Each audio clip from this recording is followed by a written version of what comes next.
Good morning, everyone. Good morning. Loving those in need. We all need a little love, don't we? Keep it simple. Okay. We started a series before Palm Sunday and Easter Sunday, and it was going over the test that Jesus was going through in Heliopolis in Egypt. And he had went to this school because he wanted to have every experience that man had and walk through it and demonstrate that these things I do, you can do and even greater. And so we started out, and it's in the Aquarian Gospel. If you want to go over these are like really good for us. So in chapter 48, it was sincerity.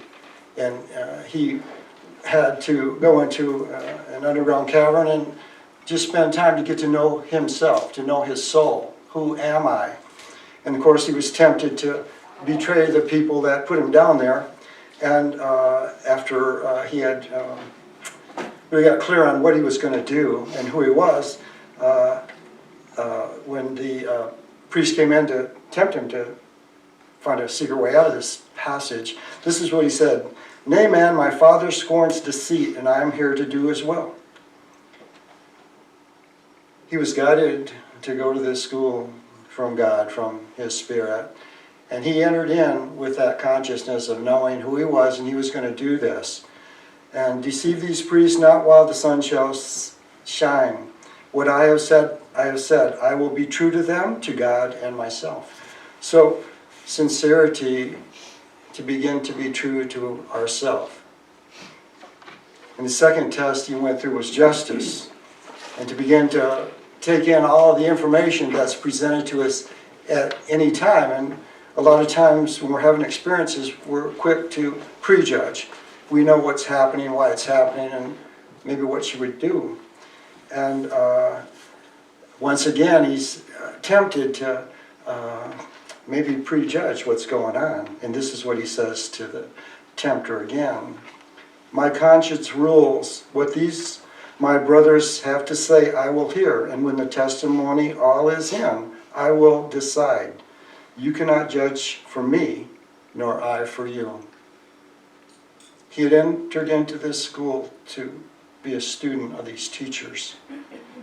And once again, he was tempted that maybe these teachers didn't have the answers for Jesus. And so instead of prejudging, as he just began the process, he says, I'll stay and have what they have to say, and then I'll use my power of discernment and make my choice. And then the next test he went through was for faith. And faith in God and self. And what he had to do was he was tempted by the outer world and the trappings. And so he goes into meditation. For 40 days, the higher self wrestled with the lower self, and then the fight was won. Faith rose triumphant. Unbelief was not. Ambition covered up his face and fled away. Ambition is a sturdy foe. And this is what Jesus said: give me the poverty of men, the consciousness of duty done in love, the approbation of God, and I will be content. So far along his journey, he's became aware of who he was. And then he was true to who he was. And he was inner-directed, and then the outer world comes along and tries to get our attention. And he said, no, I'm going to do my duty. He knew who he was. We can look at all these and see how we're walking this walk. And we're walking the walk of letting go the lower so that we can ascend into that higher awareness, that spiritual identity I am. So once again, after each little experience he has, they come get him and give him a scroll, and takes a little break. And so now he enters into this next phase. When other certain days had passed, the guide led Jesus into the hall of mirth. a hall most richly furnished and replete with everything a carnal heart would wish.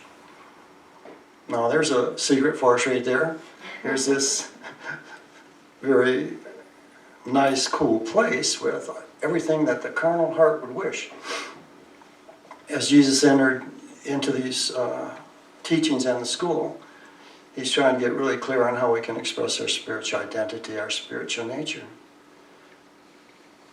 He goes in, and it says that, everybody's just dressed up in their finest garb, and there's tables spread out with the finest wines and the food and everything, and everybody is just partaking of this, and they're having a real good time. The hall of mirth, replete with everything the carnal heart would wish. And so these people were in joy consciousness, and joy consciousness is cool, isn't it? We love to be joyful in our experiences. Okay, the richly clad men and women were wild with joy, partaking of all that was there.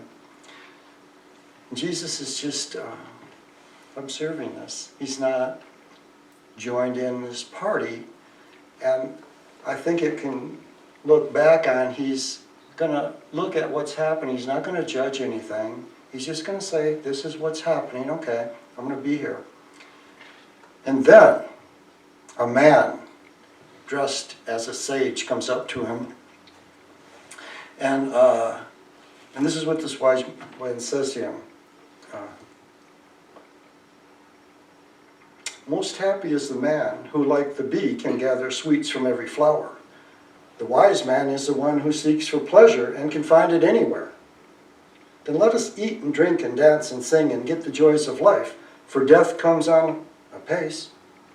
It's but foolish to spend a life for other men. Behold, all die and lie together in the grave, where none can know and none can show forth gratitude.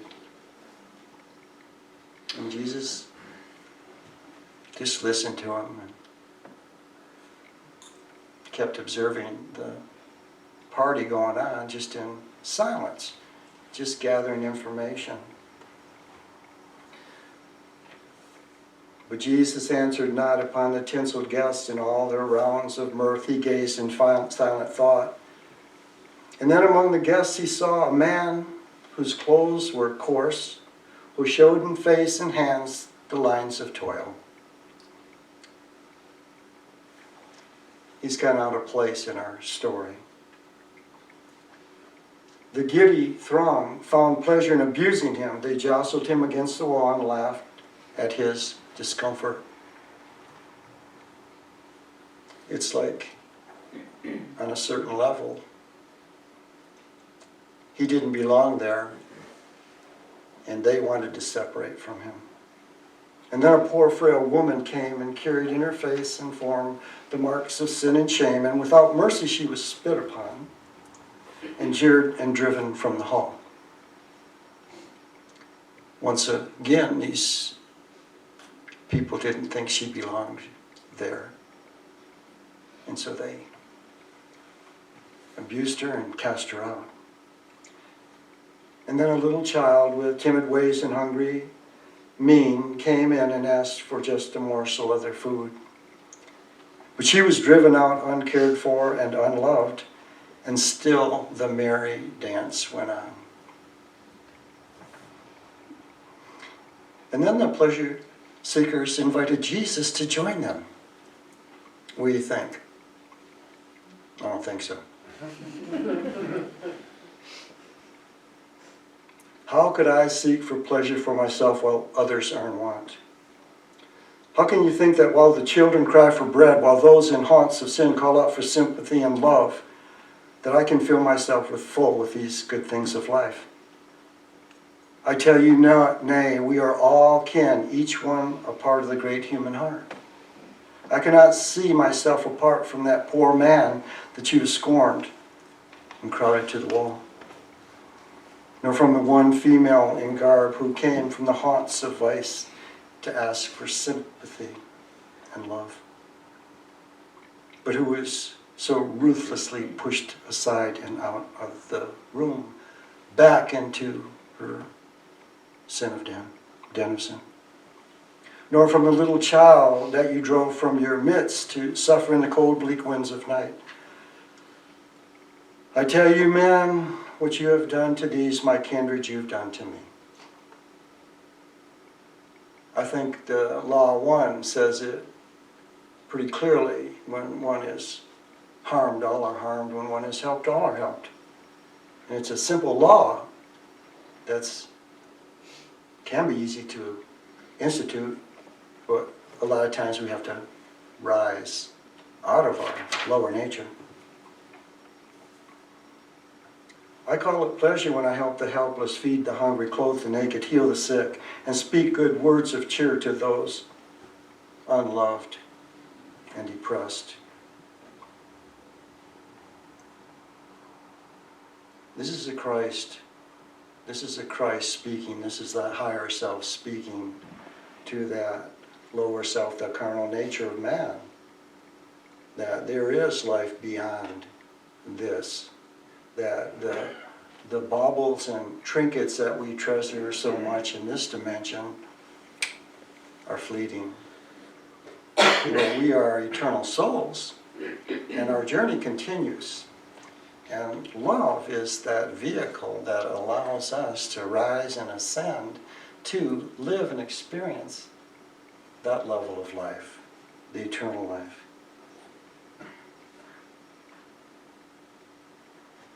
And after he tells this, the priest comes to him again and says, come with me. The Logos wants to see you. The high priest wants to see you. And they gave him the scroll of philanthropy. Philanthropy, a simple definition of philanthropy is love of humanity. Love of humanity. And that was the walk that Jesus walked. That was his teaching to us. His postulate, love is Son of God, and we are the sons and daughters of God. So love of humanity, love of brotherhood, love of our brothers and sisters, the family of man. Well, what can we get from this story in 2018? We all have those experiences, don't we?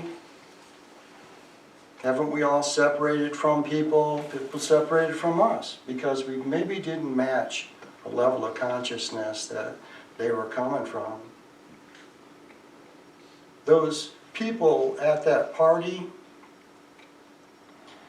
were experiencing a consciousness of being takers, taking what life had to give. And the three other characters in our story were all in lack consciousness. The man was a hard worker. He was a good toiler. But he was in lack consciousness, and he didn't feel good being there. And the lady, the frail lady who was a prostitute, to sell her body to live. It had a whole different definition back then than it does now. For women were cast aside. They could be divorced with a piece of paper. And a lot of times their family wouldn't take them back, and they had nowhere to go. There weren't malls and shopping centers or all sorts of jobs that they could get. And she came to lift. And a child consciousness born with lack consciousness. How quickly we could lift a soul, a child's soul, innocent, coming in with lack consciousness to free yourself from that karmic pattern. I do live in a loving, supportive world. I do live in a loving, supportive world. What a gift they could have given. Lack consciousness and takers draw each other. We can look at our world today, and we can see people who are in lack or needy are the ones that really get taken care of.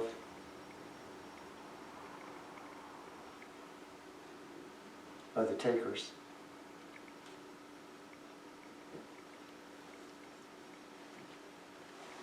we can look at the world and our creation, because it is our creation, and we can begin to look at levels of consciousness.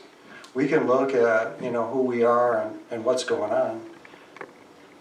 I think the main thing to begin to understand in all of the stories and going through these tests is to become aware that we are that spark of God, that love of God made manifest, and that's our mission. And so what can we do? It's like to begin to look at life. One of our students asked during the class, and it's in the metaphysical interpretation of the Aquarian Gospel, it's like, so what are we supposed to do? Not have any fun in life? No, we can have fun in life, and we can have joy, and be happy in all this. Jesus represents that love of God. Jesus came from his heart chakra. He allowed that love to flow from his heart chakra to connect. Say, hey, we are one. These things you do to these people, you're doing to me. You insult me. I hate to be here. I'm not going to join your party. He stayed in his heart chakra, he stayed in his love, and then he acted from there. He acted from his love. And we're confronted with lack and less than, and that neediness that confronts us in life sometimes. One thing that we can look at, and this is a hard one because we've been programmed that it's better to give than receive, and then to not even think about it. But to begin to give, not to lack, but to give from love. You can do the same thing in two different consciousness. You can give to someone in their lack, and then you just foster that lack in their consciousness. Or you can give to them from that consciousness of love. And the love in which you give to them goes on a far deeper level to begin to lift them. To lift them out of the limitations that we're all trying to lift out of. To not give to lack, carte blanche. To give from love, carte blanche.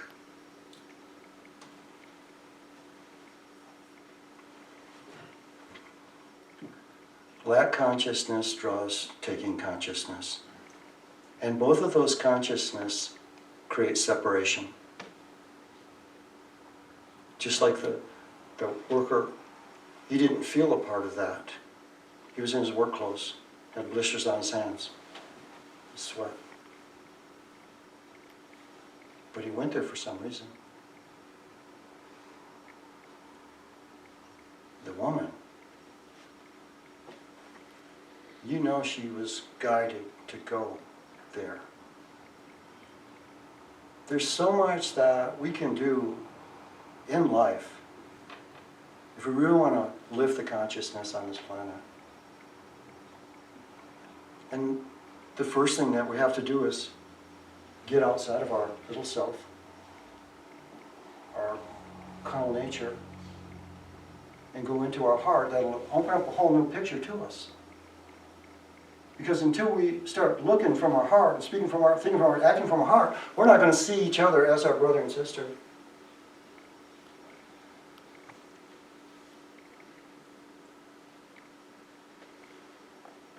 And we can all choose. And all of us here can choose differently. Our heart will give us the words to speak, the actions to do. And it would look different from every one of us. However, if we come from our heart, it's going to be connected with spirit, and then we connect with the spirit of one another. And we see each other as child of God, not oh poor baby. To just label people. To begin to understand that we are all spirit, we're all children of God. We're all on a spiritual journey.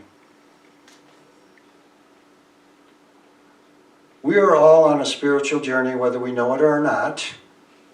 And everyone else is on a spiritual journey, whether they know it or not, or whether we know it or not. So we can't judge anyone. That's what Jesus was all about. You can't judge people. We create our life to begin to erase, transmute karmic behavior from our past. And people bring in lack consciousness to transmute it so that they can begin to move into a joy consciousness.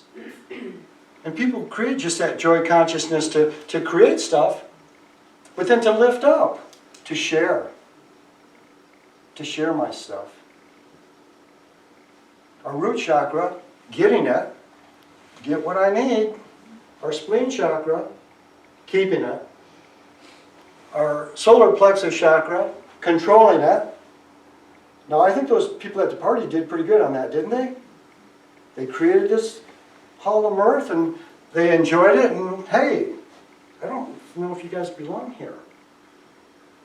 Control it. And then the Christ, let's lift up now into our heart chakra, to that love chakra, unconditional love, that light of God, that spark of God I am. When we go to our heart chakras, when we can open up our eyes and to see that person. Here's a bumper sticker. We don't need a handout, we need a hand up. Haven't we all heard that? I've had hand-ups in my life before, and I love it. It allows people opportunity. I've been blessed in my life that people have seen me greater than I am, and then gave me a hand up, gave me a kind word, gave me an opportunity, gave me love. I recognized it and took the step. And we can all do this with one another, to begin to see each other differently. We're not perfect. I'm not perfect. I'm going to shatter this illusion here. That's why we're here. We're on our journey of transformation. You know, when this lack consciousness and this taking consciousness separates us from one another, it separates us from God. It makes man source. Man source. So when we go into our heart, when we listen to that Christ, now God is source. God is source. And so as we understand that God is source, now the more you give, the more you receive. It's more than an interesting concept. When you begin to work with the laws, you will be validated in this law. So, make man your source or God your source. This is our opportunity. Jesus said we are all part of the great heart of God. He was tapping into that brotherhood consciousness. He tells them, I'm not separate from those you reject. As you do this to them, you're doing it to me. Because we are one. We are one family. We're one consciousness. And once we begin to understand it, we're being made aware of it now. But once we can take that information, go within, and ask for understanding, we can take this and now create with it. To create something new. Not just repeat. Repeat. Create something new. And Jesus' commitment was to humanity. He knew the story continued. And he was going to continue being kind and loving, compassionate, a healer, a teacher, a counselor, a minister, no matter what dimension. He chose to materialize in.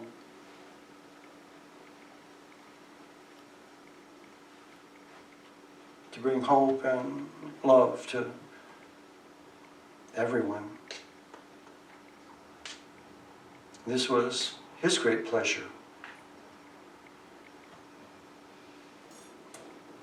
The words at the beginning of the story, all that the carnal nature would desire.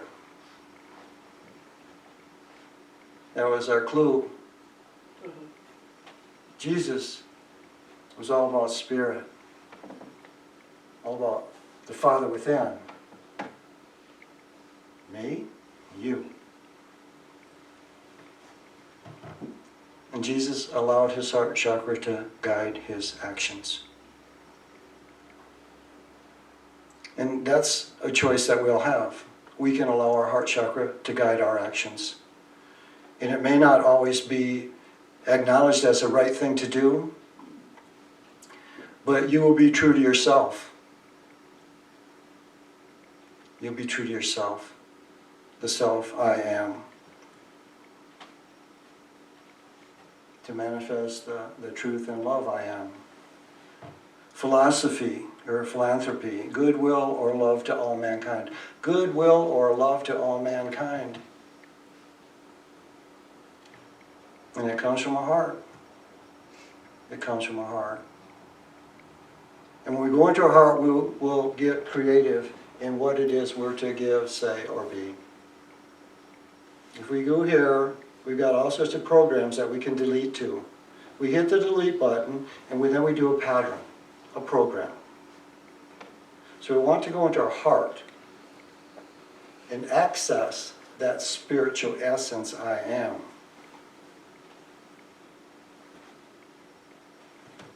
So how can we do this? This sounds hard. Release the selfish self. I'm not selfish. Move from taking or lack consciousness and separation. To move from taking consciousness or lack consciousness. And we all play in and out of these experiences through our life in one form or another. We can kid ourselves, rationalize, or we can be revealed with our heart and truth. And tend to move into that inclusive consciousness. To move into that oneness. To move into the brotherhood consciousness. And then begin to understand what this place has to offer us. Every one of us has got something unique we came and brought to share. And when we separate, we're not sharing. We hold back. We separate from something else. Inclusive, all-inclusiveness to that brotherhood, the oneness. The law of love. Love attracts only love and transcends all other conditions, especially fear. So, as we engage and act upon the law of love, we begin to send out that love and radiate that love, and through the law, that's what we draw back to us. Because that love that coming back is going to support us in being greater love. Because we've lifted out of our lower nature into our higher nature. We've lifted into oneness.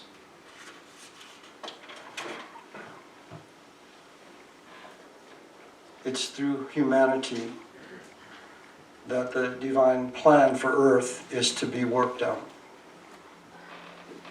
It's through humanity, it's through us, that the divine plan for earth is to be worked out. You see, no one's going to come save us. We get to do it ourselves. How lucky. Oh, how lucky.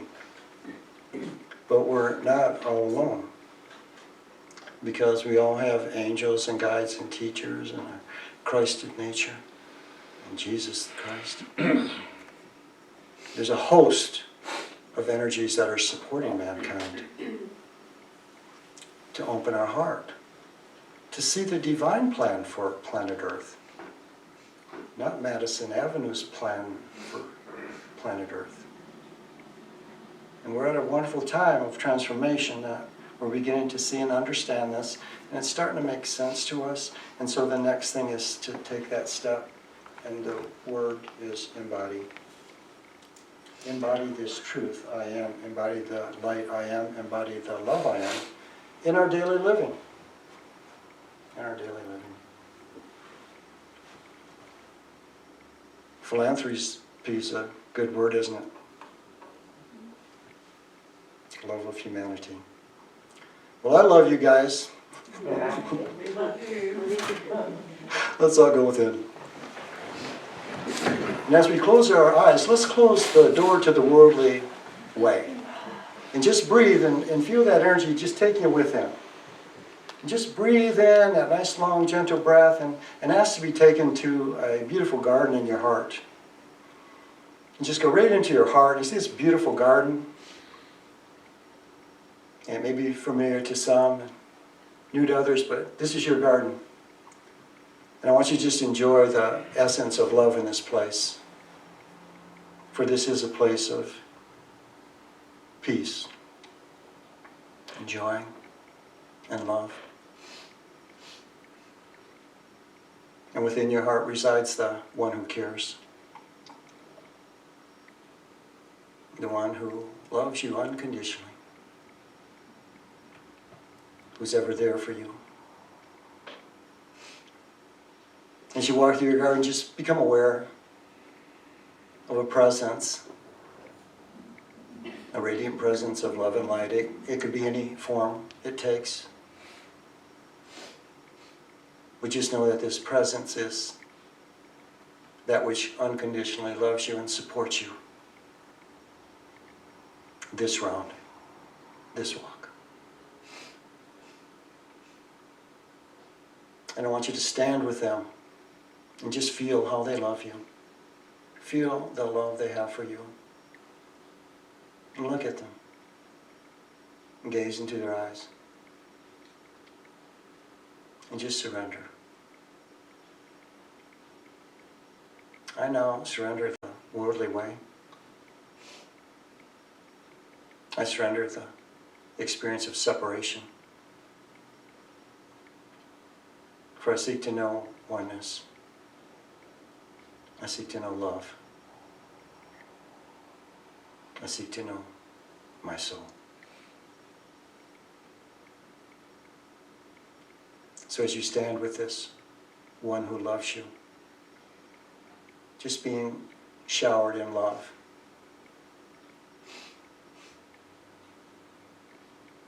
ask to see. Ask to see how philanthropy could flow through your world. And just breathe. Breathe and allow. Allow the words, allow the picture, allow the knowing. For we open up to our divine plan on planet Earth.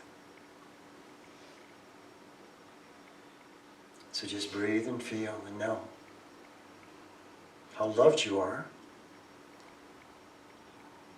in taking your next step in unfolding your divine plan on planet Earth. So just breathe and feel how loved you are. Breathe and know how loved you are.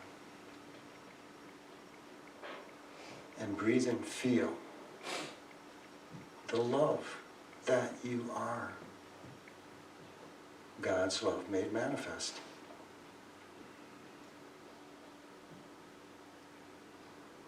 Take a deep breath. Feel your consciousness back into your physical body, back in this room. Feel your feet on the floor. Feel the chair beneath you. Gently wiggle your toes and fingers. Gently open your eyes.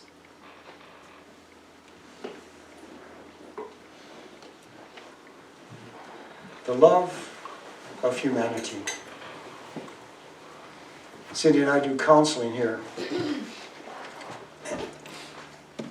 And one of my clients, we talk with people and it's forward motion and things like that. I said, well, where do you want to go? Where are you heading? She goes, I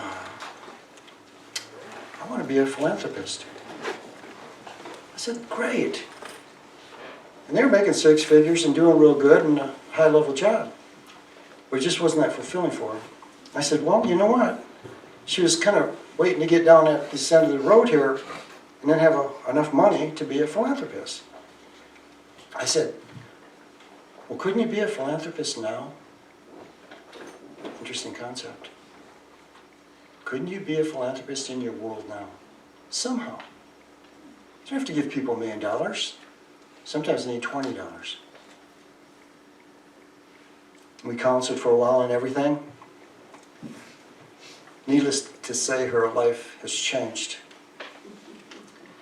She works helping young females in Atlanta get their life straightened out. She's happier, she's more fulfilling. She doesn't make 6 figures anymore, but she has a nice place to live and she drives a nice car and she's happy. And she's become a philanthropist as part of her divine plan on planet Earth. I think this is what's available to us all. Yeah, God.